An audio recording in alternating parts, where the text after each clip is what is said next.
ассалому алайкум тамошобинони азизи телевизиони вилояти Суд.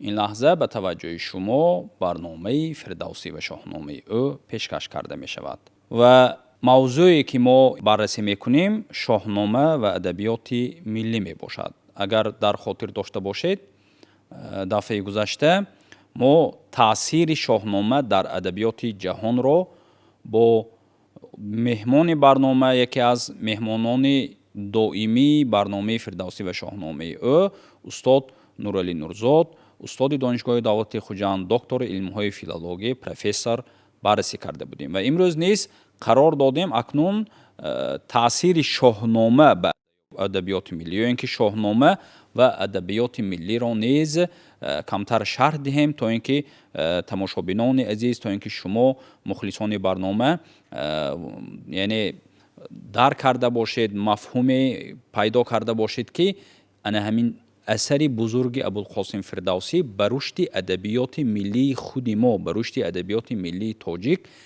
чӣ таъсире гузоштааст. Устод, ба барнома хушомадед мегӯем ва барои иштироки доимӣ ва пайвастаатон, агарчанде ки мо медонем хеле серкор ҳастед, лекин кӯшиш мекунед ки даъвати моро ҳамеша пазируфта дар барнома иштирок кунед. Арзи сипоси хешро низ баён медорем. хуб устод, гуфтем имрӯз мавзӯи шоҳнома ва адабиёти миллиро мавриди баррасӣ ва таҳлил қарор хоҳем дод. Ва саволи аввалини ман чунин аст: шоҳномаро ҳамосаи миллӣ унвон карданд. Бар ин асос чӣ нақши сарчашмавӣ дар ташаккули адабиёти миллии мо дорад ана ҳамин асари бузурги Абулқосим Фирдавсӣ? ташаккури зиёд.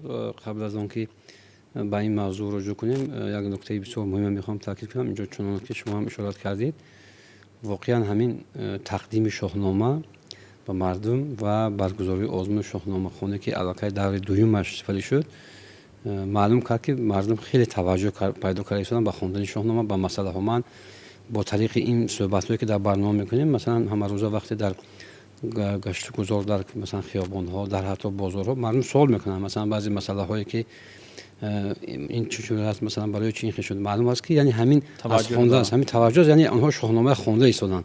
Ва ҳамин интихоби мавзӯи шоҳнома ва адабиёти миллӣ ҳам иттифоқан чунон ки мо арз кардем, аз суҳбати яке аз ҳамин хонандаҳои шоҳнома маншаъ гирифт ва ба ҳамин хотир мо ин мавзӯъ интихоб кардем. Ва воқеан вақте дар бораи шоҳнома чун сарчашмаи миллӣ ё масалан ҳамосаи миллӣ мо хеле зиёд суҳбат кардем, ин хеле маънии бисёр амиқ дорад.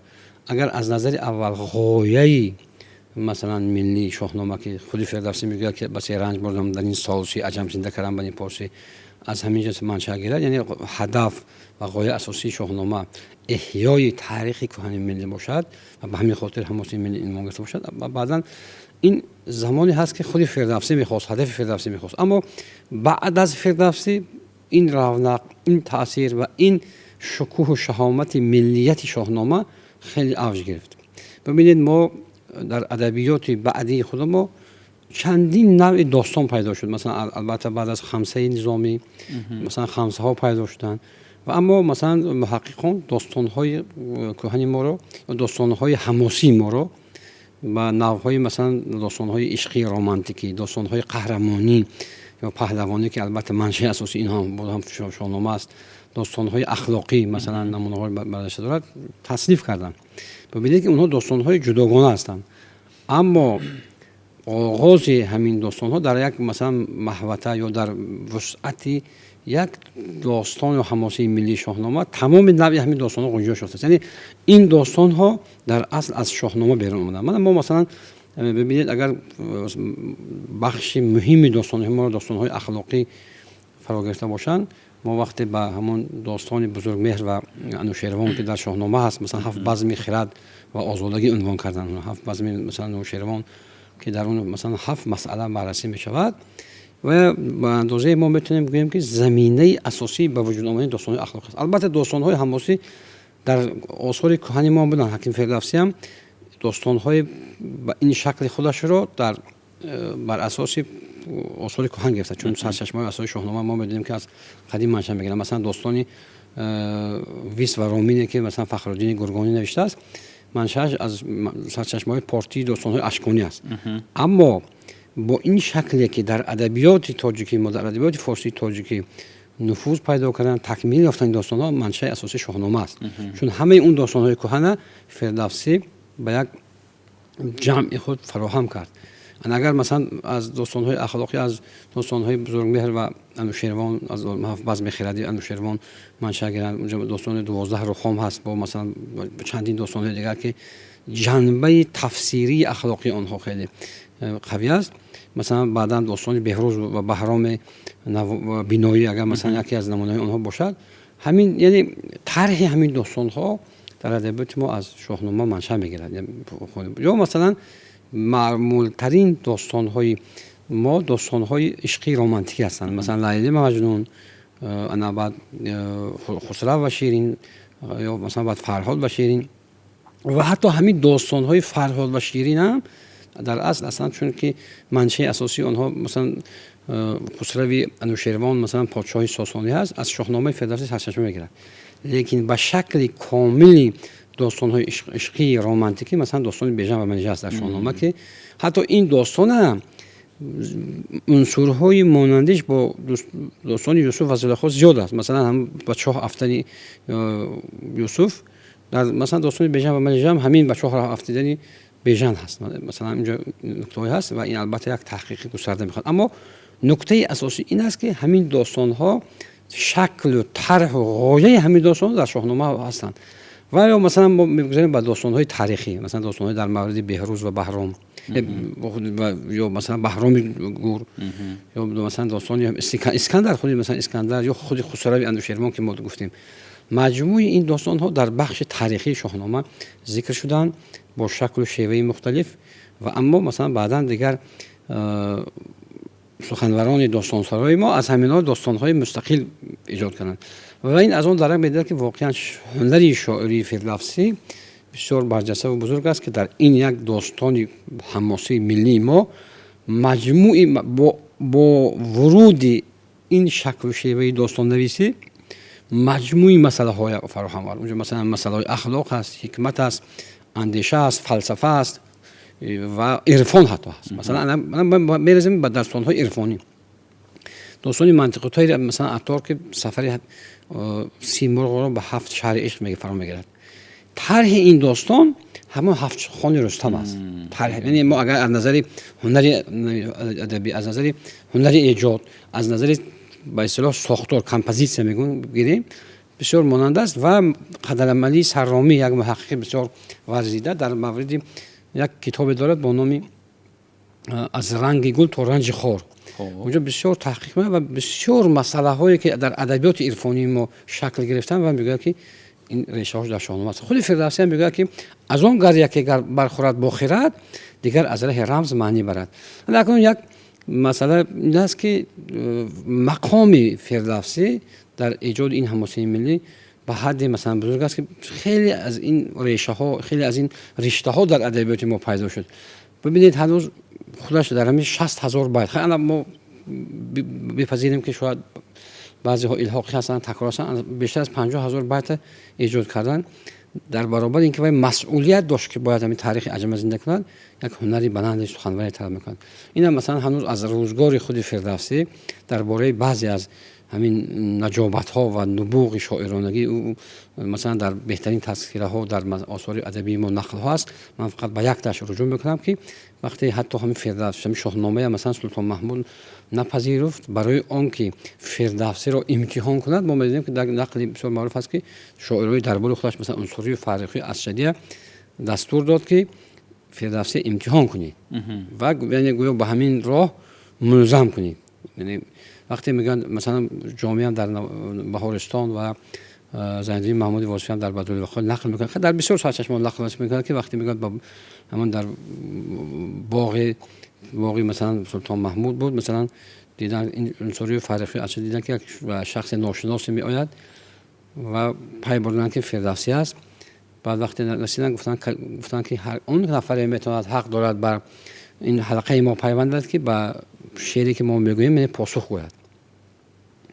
وقتی مثلا اونها هنوز بین خود بحث کردن، حالا فردوسی مثلا از بحث اونها از بیرونی باغ مثلا میشونید و چون وقتی عنصری گفت که چون روی تو خورشید نباشد روشن، فراخی گفت که همرنگ گل نبود در گلشن، از جدی گفت که مژگان گذار همی کند از جفشن، فردوسی از پس باغ بداهتا گفت که مانند سینان گیو در جنگ پشن. و حتی همین سخن فردوسی یک مقال شد در ادبیات ما بلوچی، مثلا مانند سینان گیو در جنگ پشن. سینان یعنی نیزه گیو که همین خیلی نیزه عادتا مثلا میگذارن بعد تیر میپرن، اما این نیزه چون که همین خیلی با سرعت تیر میپرن که مثلا دشمن در به فرصت زودی مغلوب کردن، یعنی به معنی به سرعت پیروزی کردن مشغول شد. و همین چیز مثلا حتی خودی مثلا سلطان محمود هم بعدا در بعد خواندن اون بیت های شاهنامه که مردم خواندن به جنگ رفتن، بعد حتی قائل شد، یعنی اعتراف کرد که این شخصیتی بزرگ است، نجیب است. و درباره این جهتی مثلا هنری فردوسی بحث‌های زیاد است. حتی مثلا خودی هم سلطان محمود هم در همون هجرنامه میگه که اگر مادری شاه، اگر شاه را شاه بودی پدر، بسر بر نهادی مرا تاج سر، اگر مادرش شاه بودی مرا سیم زد تا بازانه بودی. همین چیز میگه در قصه ها هست که حتی سلطان محمود بعد خواندن همین 4 بیت فردوسی به اندیشه رفت و از مادرش میگن روایت کرد که مادرش پرسید که این تا چه اندازه حق دارد و بعد حقونه اعتراف شد که یعنی این شاهزاده نیست. این البته داستان زیاده است، یعنی اون سبب‌های بعد به شاهی برگزیدن فرزند خوندی مثلا همون پدرش بودنش، این البته موضوع بحثی است. و عموم خود این نکته اشاره بران دارن که فردوسی هم از نظر هنری شاعر قدرتمند بود، یک شاعر مثلا صاحب هنر بود که به این پایه رسید، و از نظر دیگر یک شخصیت فوق‌العاده بود که این نکته هایی که در مثلا هجونامه آمدن یا در جاهای دیگر تذکره ها نقل از اون درم میتونن. و من با این گفتنی هستم که واقعا در نظر اول شاهنامه فردوسی یعنی حماسه بزرگ ملی ما برای رشد و تحول حماسه سرایی در ادبیات فارسی نقشی بسیار مؤثر گذاشت که اگر فردوسی با اون قدرت تمام‌مانده در یک حجم یک داستان مجموع این داستان ها جای داشته باشد، اینها مثلا بعداً هر یک شاعر در یک رویه مثلا مقتدیش و نظامی در مثلا خمسه سرایی که به واسطه داستان اسکندرنامه نظامی، بعدا مثلا داستان هفت پیکری و که اینو از مثلا منشأ در شاهنامه دارن و خیلی پژوهش‌ها هم شده است. مثلا خودی انا بعدا امیر خسرو و مثلا جامی و دیگران که اینا همین اعتراف و مقام خودشون از فردوسی بیان کردن. خب تشکر زیاد استاد. در حقیقت از گفته های شما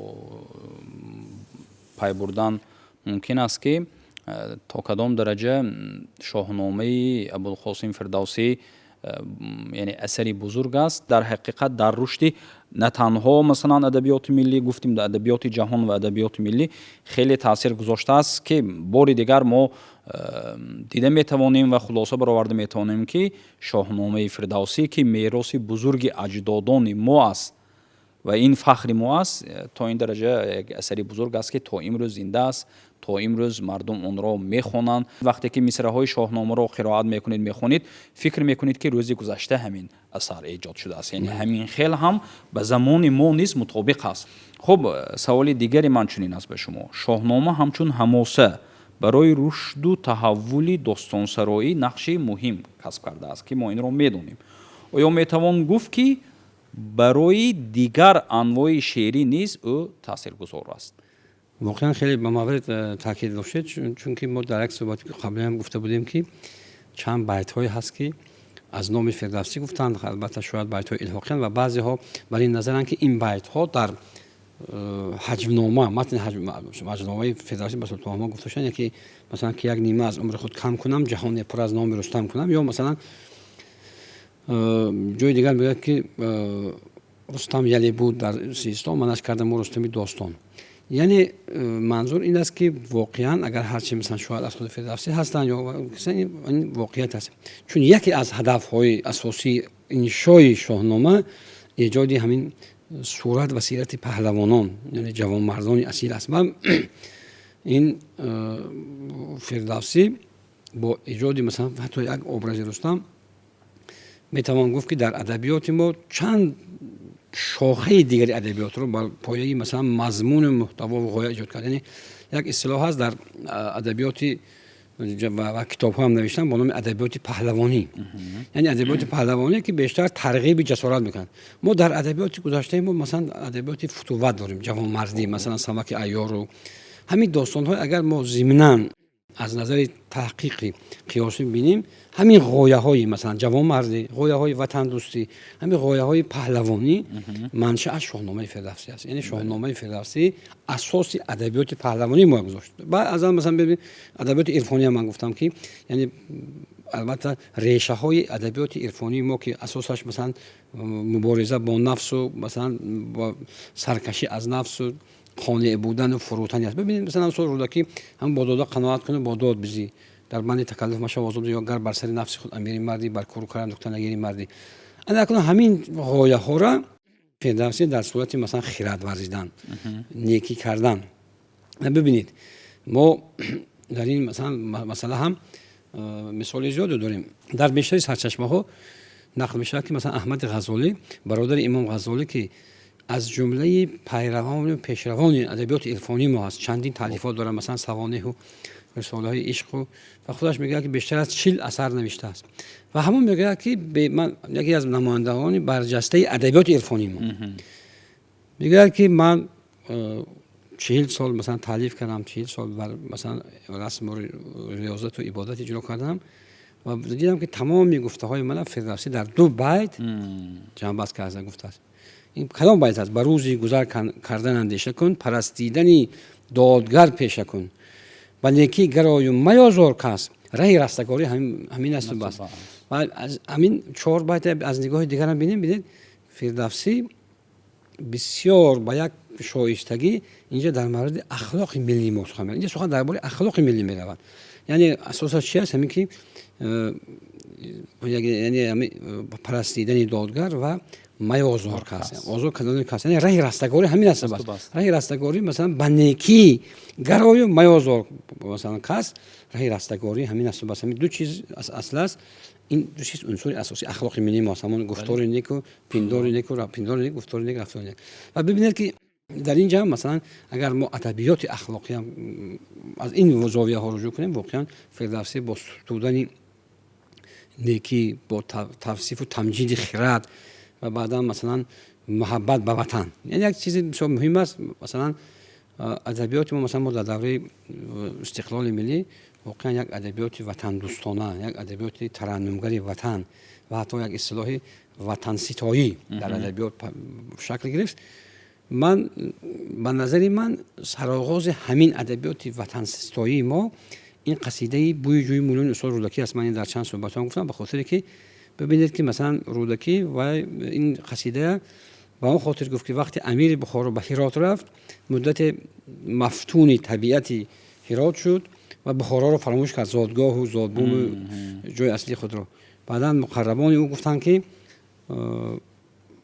استاد رودکی را خواهش کردن که باید کاری بکنی که امیر برگردد و اون همیشه قصیده خوند و حتی میگه که وقتی میر ماه هست و بخارا با بخارا آسمان ماه سوی آسمان آیت وقتی اینجا میخوان با اون قدر تاثیر گذاشت که مثلا این دوامش در اوزنگوی اسب مثلا شنید و سفر کرد. بعد یعنی اگر این آغاز ادبیاتی بزرگی ما مثلا ادبیاتی به اصطلاح وطن دوستانه ما باشد، یعنی شعر وطن دوستی باشد، این دقیقاً گویم که یعنی یکی از اولین شعرهای وطن دوستی باشد، شاهنامه فردوسی غایه وطن دوستی در ادبیات ایجاد کرد. یعنی در شاهنامه ما می‌بینیم که مثلا هم از سر بسر تن به کشتن دهیم، از آن به کشور به دشمن دهیم، مثلا زبهری برو بوم و فرزند خویش، یعنی هم اینجا برو بوم یعنی اصطلاحاتی که فدا کننده وطن هستند. و مثلا بعدا در همین زمینه همین غایه دوست داشتنی وطن در ادبیات ما شکل گرفت به هر زاویه و به هر شیوه و به هر، اما سرآغاز این ما میتونیم بگیم در شاهنامه است. در اثرهای دیگر هم مثلا یعنی فردوسی اگرچه با مثلا با وجود آمدن ادبیات داستانی، ادبیات پهلوانی با شکل و شیوه فقط در داستان ها نیست، خودی غایه پهلوانی مثلا در ادبیات ببینید اونجا ابرازهای زیاد هستن. البته اگر اینا با وجود آورده باشد در مثلا انواع غزل، یعنی همون روحیه وطن دوستی. حتی مثلا یک مثال آوردم ممکن که مثلا همین اصطلاح جام که منسوب جمشید است و یکی از پهلوانان مثلا شاهنامه هست، همین اصطلاح بعدا در مثلا ببینید صنایع میگه که جام جهان نما دل انسان کامل است، مرآت حق نما به حقیقت همین دل است. یعنی برای به وجود آمدن ابرازهای شعری در ادبیات عرفانی ما، یعنی بسیاری از سخنوران ما مثل حافظ و مثل سعدی و دیگران بهترین نمادها ابرازهای شاهنامه فردوسی را گرفتند برای ایجاد بیان مثلا مسئله های تحول انسانی کامل. مثلا رستم در مثلا آثار بعدی ما علاقه یک شخصیتی هست که فراتر از مثلا ابراز فردوسی رفته و یک انسان کامل در ادبیات عرفانی. یعنی ببینید همین ابرازهای، همین ابزارهای، همین موضوعات مهم از همین شاهنامه مثلا سخنوران ما گرفتند که این یک موضوع بسیار پردامنه است. و مثلا در حتی در همین روبایی هم، در نوع مثلا غزل هم، در نوع مثلا چهارپاره و قطعه هم، یعنی برای مخصوصا مثلا تاکید میکنم ساقینامه، همین در ژانر ساقینامه به خاطر اینکه مثلا اصطلاحات خاص دارن، مثلا می، مغان یا چیزهای دیگر، بیشتر برای گذشتن عمر، یعنی یکی از عنصرهای اساسی محوری شاهنامه این شرح و بیان گذشتن عمر، غنیمت شمردن عمر، یعنی فلسفه حیات، شناخت حیات است. برای همین مثلا ببینید همه قهرمانان شاهنامه مثلا کاووس و گیو و مثلا دیگر انتخاب میکنن.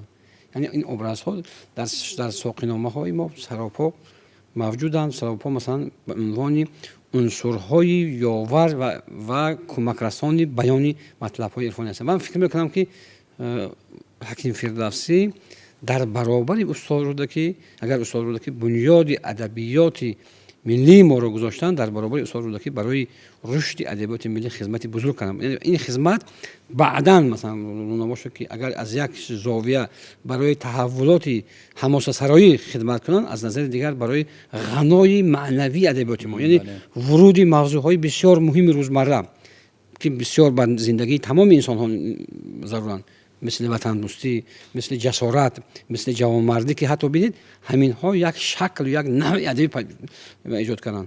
اینو میتونم گفت که سهم خدمت حکیم فردوسی بسیار بزرگ است و این موضوع من فکر میکنم که همین شاهنامه خوانی که امروز بسیار پیامدهای خوب داده شده است، امکان میده که جوانان ما بیشتر از این زاویه شاهنامه را تحقیق کنند و بررسی کنند و برای امروز و فردا منظور کنند. این البته برای تکوین اخلاقی، تکوین اندیشه های ملی مخصوصا جامعه ما بسیار مهم است. خب تشکر زیاد. باز یک سوال دیگر، ابرازهای محوری شاهنامه چه نقشی در ادبیات گذشته و امروزه ما دارد؟ ادبیات، غنای ادبیات، هستی ادبیات با ابرازها بسیار مربوط است. یعنی یکی از عنصرهای اساسی ادبیات در برابر مثلا صور خیال، در برابر مثلا بدیعیت، این ابراز است. مخصوصا در داستان‌های حماسی ابراز بسیار مهم است و جالب است که بسیاری از سخنوران ما از آغاز مثلا اگر ببینیم همین از خود داستان‌هایی که در پیروی شاهنامه نوشته شدن، اونها قهرمانای خودی مثلا شاهنامه برگزیدن برای عنوان، مثلا گرشاسب نامه و مثلا انا بعد میبینیم رستم نامه و مثلا همایون نامه و اینها. این یک موضوع بحث است که ما قبلا صحبت کردیم. اما همین ابرازها مثلا برای ایجاد بسیاری از مسئله های فلسفی، چون که سوژه همون، اگر ما برای اون که هم مطلب معرفت کنیم، سوژه همون داستان باید از بر دونسته باشیم، از بر دانیم، یا مثلا برای این با شاهنامه کمک کنیم. مثلا ببینید در ادبیات ما بسیاری از ابرازهای ترکیب شاهنامه و عنوان مثلا به اصطلاح تلمیح ها در ادبیات شدن. مثلا از خیام سر میکنیم. مثلا خیام میگه که اون قصر که بهرام در او جام گرفت، آهو بچه کرد و روبه آرام گرفت. بهرام که گور میگرفتی همه عمر، دیدی که چگونه گور بهرام گرفت. یعنی اصلا از بهرام گور است و ما برای اون که مطلب اصلی خیام شناسیم باید دونیم که بهرام همیشه در پی شکار گور بود و سرانجام کارش هم، یعنی گور مثلا گورخر میگن، سرانجام عمرش هم همین شد که از پی گور رفت، شکاری گور رفت و بر گور دوم که یعنی از دنیا رفت. ببینید مثلا همین چیز بر اساس همین ابراز بهرام که شخصیت تاریخی است، یک پدیده دیگری آفرید. اینجا مثلا منظور فقط اینکه یک نقلی داستان نیست، بله، اینجا سخن این است که یعنی این دنیا یکمش گذرا هست. بله. یعنی یک روز یعنی این سعادت و شهرت و سطوتی که تو داری مثلا و یک چیز دیگر است. یعنی هر اینجا همون مسئله نیکی است، مسئله بدی است. انسان در همین روزگار خودش هر عملی بد که کرد نتیجهش میبینن، نیکم کرد میبینن. یعنی باید ببینید بگه با همین تمثال میزنن خیام که همون بهرام بزرگ که همیشه گور رو شکار میکرد عاقبت همون قربانی گور شد و به گور رفت. یا مثلا همین ابرازی خودی رستم رو میگیریم که اینقدر مثلا مضمون‌های زیاد در ادبیات مثلا حتی همین داستان‌های سلسله اشعاری که در پیروی قصیده بوی جوی مولان اصول که نوشتن مثلا ثنایی حضرت ثنایی مثلا مولانا تا اصول در همین ها چقدر مثلا حتی مثلا رستم از مازندران آیت همین بله. یا مثلا همین در ببینید حتی وقتی یک قدرت و بزرگی و یا تجمل مثلا بیدل ifade میکنن میگه که رستم اما بغل پرورده های خاله ان. یعنی رستم با نماد شکوه، نماد قدرت، توانمندی، چون که من اونجا در واقع اشاره کردم که حکیم فردوسی هم خودش میخواست که همین ابراز آفرد. واقعا همین نظریه فردوسی که شاید از نام خودی فردوسی است یا شاید مثلا این نکته نظر بیان کردن، اما هدف فردوسی هم همین بود. همین هدف فردوسی تمام شاعرای ما پیگیری کردن. ابراز رستم مثلا اینقدر در ادبیات ما چون نمادی جوانمردی و مثلا مخصوصا در ادبیات عرفانی ما رستم این شخصیت انسانی کامل است. یا مثلا سیاوش خود فردوسی میگه که بیازان که تا در جهان زنده ام به نام سیاوش دل آگندم. یعنی یکی از ابرازهای دوست داشتنی است. ببینید مثلا در حافظ یک بیت داره میگه که شاه ترکان سخن مدعیان میشنود شرمی از مظلمه خون سیاوشش بود. و حتی نقل میکنن که زمانی که از دیوان حافظ فال میگرفتند یک مردی رو با قتل اعدام مثلا محکوم میکنن و شاه که نفری مثلا مخلص اشعار حافظ بود میگه که از حافظ دیوان حافظ فال گرفت. فال میگیرن که همین بیان میگه شاه ترکان سخن مدعیان میشنود شرم از مظلمه خون سیاوشش بود. به خاطر همین یعنی باید گناهش میبخشن، از قتل کردن دست میکشن. و اما اینجا مثلا ببینید همین نکته همین بعداً در ادبیات ما ابراز شد. خون سیاوش با معنی اینکه یعنی یک کمش ریختن خونی به گناه، دویمش همون گلی سیاهگوش که نام گل شد و چقدر یک ابراز پیدا شد. مثلا هوشنگ سویان میگه که ما جوش میزنه به دل خون بیا ببین یادی اگر از خون سیاوش میکنی و بعدا مثلا همین چیز یک در ادبیات ما اما ریشه اساسی به وجود آمدن همین ابراز هم مثلا داستان سیاوشی فردوسی است. یا مثلا همین برمیگردیم به ابراز جمشید. قبل از آن که در ابراز جمشید ما همین موضوع رجوع کنیم، من یک نکته میخوام تاکید کنم که جهان معاصر ما با سه پیشرفت اساسی تکنولوژی موفق شد. سه قطبی پیشرفت تکنولوژی معاصر ما همین سه چیز است. یکم تلویزیون، دوم تلفن موبیل، سوم همین پهباد. اگر ما از نگاه از شاهنامه شروع کنیم همین مسئله از شناخت شاهنامه و به ادبیات گذشته ما نگاه کنیم، نظریه همین سه ترقیات در ادبیات ما هست. مثلا یکم جام جمشید همین تلویزیون نمادی یا مثلا از ریشه همین از طرح جام جمشید پیدا شد. جمشید نگاه میکرد همه دنیا میدید. تلفن موبیلی مثلا اگرچه در شاهنامه این نکته تاکید نشده است، اما در حبیب سیر خوندمیر میگوید که جمشید 4 انگشتر داشت. یکی اگر میگذاشت میگه تمام دنیا میدید و جالب میگه یکی اگر میگذاشت تمام مثلا نماینده هاش از کشورهای دیگر به وی خبر میرسوندن. یعنی این نظریه تلفن موبیلی. اکنون سوم مثلا پهباد. ما در ادبیات ما یک مفهوم است، یعنی یک کبوتری داریم در ادبیات ما که وقتی مثلا پیام میفرستادن در پای و میبستن همون ارسال میکردن و میبرد به جای لازم میرسوند. نظریه‌اش مثلا ببینید هم نظریه همین تکنولوژی امروزه همین جام جمشید ببینید بعداً چقدر یک ابرازها در ادبیات ما آفرید. مثلا من در حافظ در شعر عرفانی سالها دل طلب جام از ما میکرد، اون چه خود داشت زیبایی تمام کرد. یعنی جام دیگر آینه جلوه مثلا تجلیات حقیقت شد. یعنی از اون جام جمشید که یعنی ببینید زمینش هم هست چون که همه جای دنیا میدید. یعنی تمام دنیا مثلا انسان در ادبیات عرفانی ما انسان عالم صغیر میگن. چون که در وجود انسان حقیقت کل نهفته است. بله. یعنی خود وجود انسان هم مثلا بتواند ابرازی جام جهان باشه. اون که مثلا صریحا صنایع خودش شرح کرده است که جام جهان نما دل انسانی کامل است، مرآت حق نما و حقیقت همین است. و حتی اوحدی مراغی در ادبیات عرفانی ما یک مثنوی عرفانی است با نام جام جهان. یعنی اونجا چی است؟ جام جهان همین که تمام حسن و قبح جامعه تجسم یافته است، مثلا پدیده های اخلاقی و اون چیزی که مثلا در انسان زشت است. اکنون مثلا ما در مورد مثلا ابرازی انوخسروی انوشیروان ببینید، همین حتی مثلا میگن که یک داستان های مخصوصی مثلا بودن در مورد پرنده ها، در ادبیات بازنامه ها میگفتن و حتی در سرچشمه های شناخت نوروز هم میگن که در زمان کوروش کبیر اولین یک قصر مخصوصی بود که اولین آیین نوروزی این پرافشان کردن پرنده است و همین یک بازنامه ها هم از زمان خسرو انوشیروان شروع شده. یعنی در ادبیات